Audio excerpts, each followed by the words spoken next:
como conselleira do Mar, non vou a permitir que ninguén queira degradar a imaxe de calidade que teñen os produtos de Galicia e non vou a permitir que nadie denegre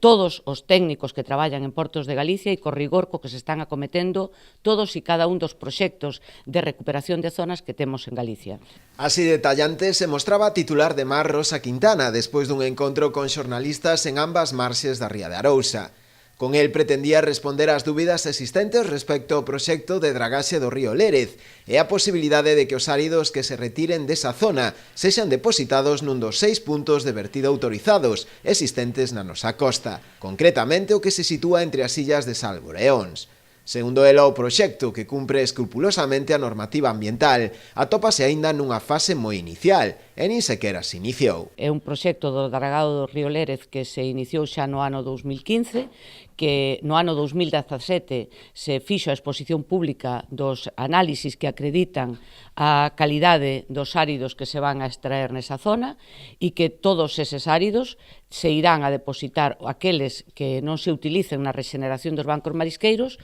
nun punto que está autorizado por o CEDES dende o ano 1998. Rosa Quintana apunta ademais que aqueles que pretenden a clausura dese punto de vertido non buscan máis que o esmorecemento do sector pesqueiro e marisqueiro. Convencer ao sector pesqueiro para que pida a Madrid que clausure ese punto de vertido sería tanto como decirlle ao sector pesqueiro clausurade todos os portos de Galicia. Teño que recordar que Galicia ten 122 portos autonómicos, 122 motores de actividade económica para as zonas costeiras e que se non temos un punto donde poder verter os áridos que se acumulan por o proceso de hidrodinámica das nosas rías nos portos, non poderían estar calados os portos, non poderíamos acometer a colocación de pantaláns, non poderíamos acometer a colocación de diques de abrigo, non poderíamos, en definitiva, facer unhos portos que puideran dar cobertura e acollida a toda a nosa flota. O proxecto de dragado do Lérez está pendente do informe de impacto ambiental e da súa exposición pública,